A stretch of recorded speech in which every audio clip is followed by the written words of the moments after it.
नमस्कार दोस्तों, स्वागत है आपका मेरे YouTube चैनल एस्ट्रो एडवाइस पे। आपको पिछले 3 एपिसोड से हम लोग बने हुए हैं श्री रविंदर शर्मा जी के साथ। और रविंदर जी, मैं चाहूंगा कि जय श्री राम जी। सबसे पहले तो आप श्रोताओं का अभिनंदन स्वीकार करें। आभारी हूँ आपका जी, बहुत बहुत शुक्रिया। रविंदर जी, मैं बहुत मीठी यादें हैं। कई एपिसोड्स पर तक मुझे पता है आप इतनी इजाजत तो दोगे नहीं, लेकिन जितना ज्यादा मिल सकता है हम उतना आपसे ज्ञान बटोरने की कोशिश करेंगे, जितना आप देना चाहेंगे। मैं एक आपसे ये पूछना चाहूंगा कि पंडित जी के नाती होने के नाते आप उस परिवार से तो हैं, पर ज्योतिष में आपकी एंट्री कैसे हुई? पहले तो बहुत बहुत आपका स्वागत। जितेंद्र जी, बहुत ही रोचक सवाल है आपका। मैं एक अजीब सी बात आपको सुनाता हूँ। जब मैं बड़ा हुआ तो मैं पढ़ने में ज़्यादा इंटेलिजेंट नहीं था। तो मेरे मम्मी मेरा टेबल लेके वहीं जाते थे, हम सारा परिवार वहीं जाते थे। तो जब मेरा टेबल नाना जी ने देखा तो मम्मी मेरे उनसे पूछते हैं कि भाई क्या काम करेगा? कहते जो कुछ नहीं करेगा, जो टीवी देखेगा। मेरे मम्मी बोलते जिसको पढ़ना तो आता नहीं, ये टीवी क्या देखे। तो एक दिन मैं रात को सोया हुआ 1989, लगभग 90 के बाद की बात है, जबकि मेरी शादी हो चुकी थी। तब की बात है जितेंद्र जी।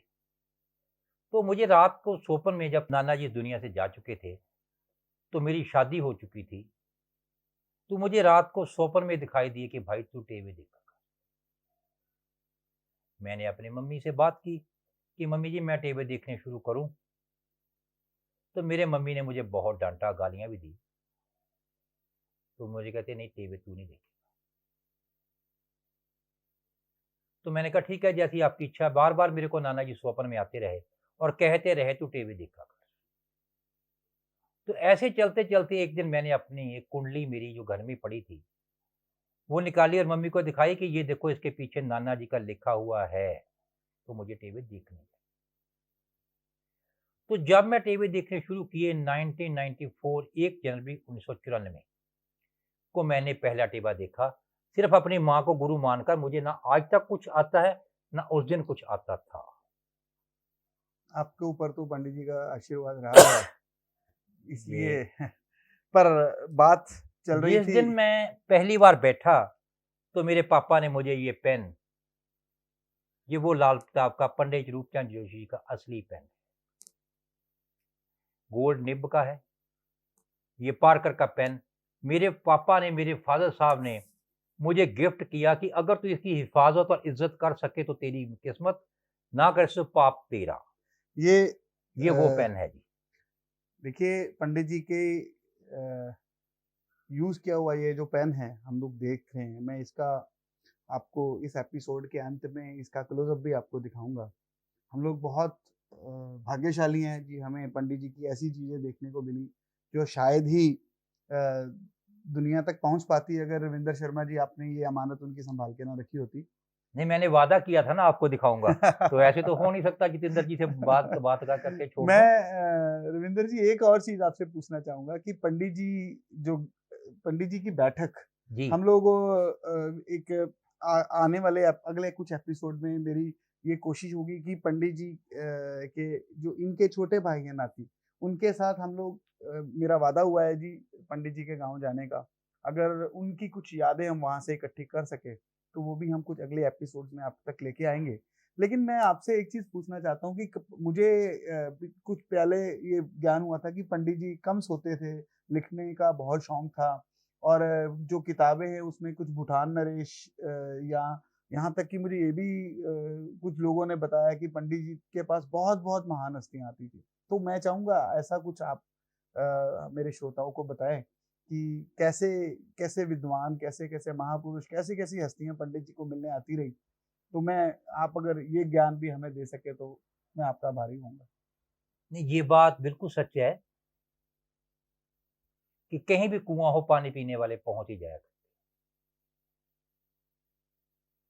शायद दुनिया में अगर रेड बुक का कोई मुकाम है तो पंडित रूपचंद जोशी जी का मुकाम तो ना जाने कितना ऊंचा है, जिसकी छाया में आज हजारों पंडित लग्जरी लाइफ जी रहे हैं।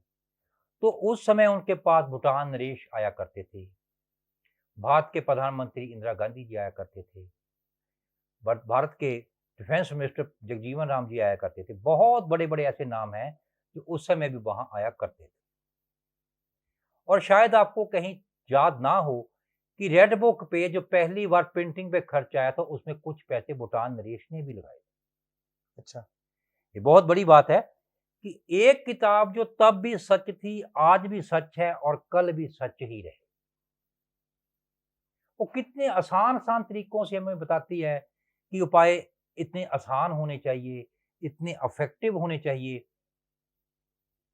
तो मैं, अगर जितेंद्र जी इजाजत दें तो थोड़ी सी बात बताना चाहता हूँ। उपाय सिर्फ 3 किस्म के ही होते हैं। इजाजत सर आप हमें दें। आप श्रोताओं के ये आप, मैं तो एक माध्यम हूँ, असल में श्रोता तो आपको सुनना चाहते हैं, तो इसलिए आप बताएं। उल्टा हम भी इसी बहाने हमें सीखने को मिलेगा कि ये सब चीजें, क्योंकि इसकी जो बहुत बहुत बारीकियां हैं जो आज भी शायद लोग इससे अनभिज्ञ हैं। देखिए, ज्योतिष एक ज्ञान का नाम है, विज्ञान का नाम है, साइंस से भी आगे एक विद्या का नाम है ज्योतिष। आज आप देखते हैं बहुत से पंडित सिक्के के उपाय करवाए जा रहे हैं, सिक्के के उपाय करवाए जा रहे हैं, जबकि रेड बुक में 12 साल में सिर्फ 4 किलो और 400 ग्राम सिक्के का उपाय है। उपाय सिर्फ 3 किस्म के मेन होते हैं: जल प्रवाह कर देना, धरती में दबा देना, मंदिर में चढ़ा देना। जल को हम देवता मानते हैं, जल को हम चंद्र मानते हैं, चंद्र को चौथा घर मानते हैं। कोई भी उपाय हम चौथे घर तक ही लाते हैं। जब हम जल प्रवाह करते हैं इसका मतलब उसे चौथे घर में लाके शांत कर दिया गया, खत्म नहीं कर दिया गया। माँ की गोद में लेके आए। हाँ, माँ की गोद में बच्चे को कोई टेंशन नहीं होती, वो बिल्कुल कहीं भी जाए माँ उसकी हिफाजत करती है। और दूसरा उपाय जो होता है, जमीन में दबा देना। जमीन 2 किस्म की मानी गई है, एक चंद्र की, एक शुक्र की। जो शुक्र की जमीन जहां कोई फसल पैदा हो, उपजाऊ हो, और चंद्र की जमीन जहां हमारी रहायश हो, रेजिडेंशियल प्रॉपर्टी, उसे चंद्र कहा। लेकिन एक लिखा हुआ है वीरान धरती, बंजर। हाँ, ये भी लिखा है। हाँ जी, लिखा है ना जी। जितेंद्र जी ने तो बहुत बारीकी से सब कुछ देखा, मैं इनसे अच्छा लगता है मुझे बातें करने में भी। तो शुक्र 6 को लिखा हुआ जली हुई मिट्टी जो किसी काम नहीं आएगी। तो वहां हम वो उपाय करते हैं, जली हुई मिट्टी में दबाने वाली चीज तो दोबारा हरी नहीं होगी। जमीन में दबा देने का मतलब होता है किसी ग्रह को दबा देना, खत्म कर देना।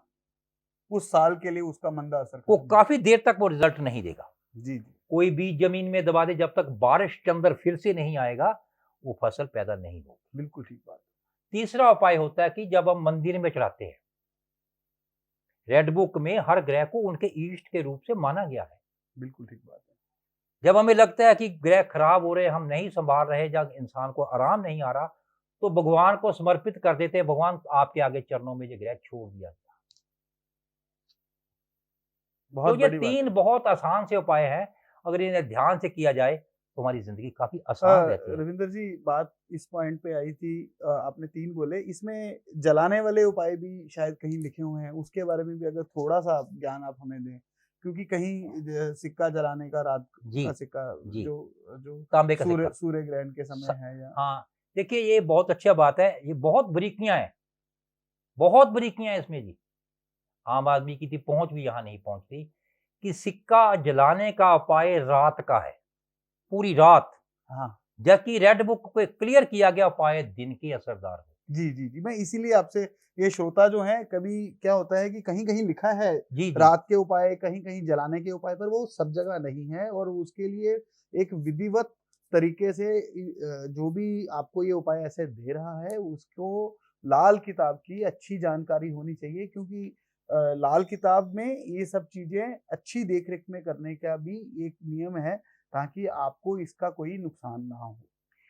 जैसे ये जितेंद्र जी ने सवाल किया कि सिक्का जलाने का या रात का कोई उपाय है, मैं मानता हूँ बिल्कुल है। लेकिन उसमें जो लास्ट लाइन लिखी हुई है, प्रभु जी मेरे सभी विद्वानों से बेनती है वो उपाय बताने से पहले और करने वालों से भी बेनती है कि उपाय करने से पहले वो लाइन देख लें। वहाँ लिखा हुआ कि अगर आपके खून का रिश्तेदार उस समय आपकी आँखों के सामने आ गया तो उसको नुकसान होगा। बिल्कुल सही बात। तो प्रभु जी ऐसे उपाय ऐसी से कई बारीकियाँ हैं जी जो आगे क्यों कौन-सा सिक्का कब, चंद्र ग्रहण, सूर्य ग्रहण, ये तो सब लाल किताब की बातें हैं।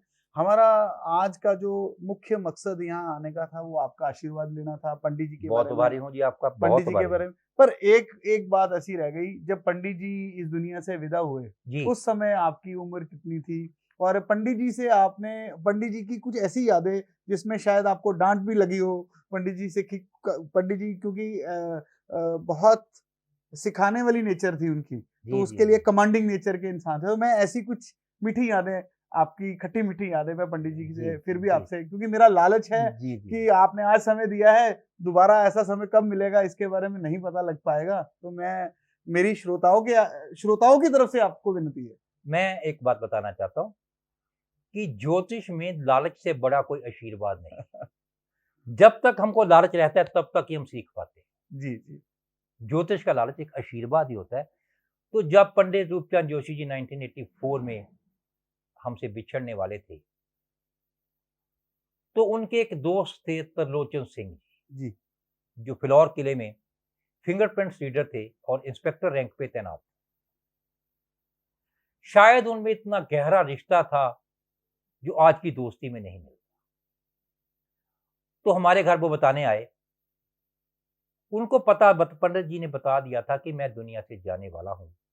3 दिन पहले उन्होंने शमशान घाट में जाके अपने लिए कुछ जगह साफ करवा दी और कि परसों को मैं यहाँ आ रहा हूँ। तो वो त्रिलोचन सिंह जी हमारे घर आए, आके मेरे मम्मी को बोले कि भाई तू फरवाले चली जा, क्योंकि पंडित रूपचंद जोशी जाने वाले हैं, वो दुनिया से चले जाएंगे फिर तो ढूंढेगी। तो मेरे मम्मी ने कहा 2 दिन बाद छुट्टियां हो जाएंगी, मैं फिर जाऊंगी। तो उन्होंने कहा तू बाद में पछताएगी, तू बाप समझती है वो भगवान है, वो जा रहे हैं। तो हम उस दिन थोड़ा लेट हो गए, नहीं जा सके। तो दूसरे दिन सुबह ये संदेश मिल गया कि पंडित जी दुनिया से नगाड़ा कूच कर गए। उनको ये पता था कि मैं जाने वाला। मेरी रविंदर जी के जो छोटे भाई हैं, उनका नाम भी इत्तेफाक मेरा है। उनका नाम भी जितेंद्र शर्मा है। उनसे फ़ोन पे मुलाकात हुई थी, तो उन्होंने मुझे वादा किया है सर कि मुझे वो जगह दिखाएंगे। दिखाएँगे, उसके बारे में कि जहाँ पंडित जी का जो जिस शमशान में पंडित जी की संस्कार हुआ था। जी, जी, जी। तो उन्होंने मुझे उसका वादा किया है।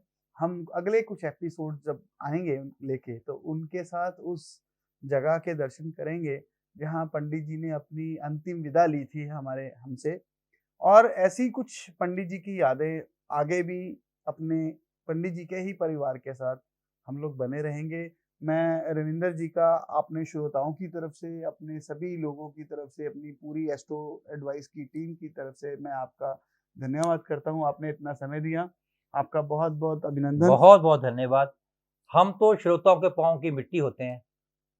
हम तो श्रोताओं से यही कहेंगे, आपके पाँव में वो जो धूल सी लगी रहती है, ज़रा गौर से देखो वो हम ही तो हैं।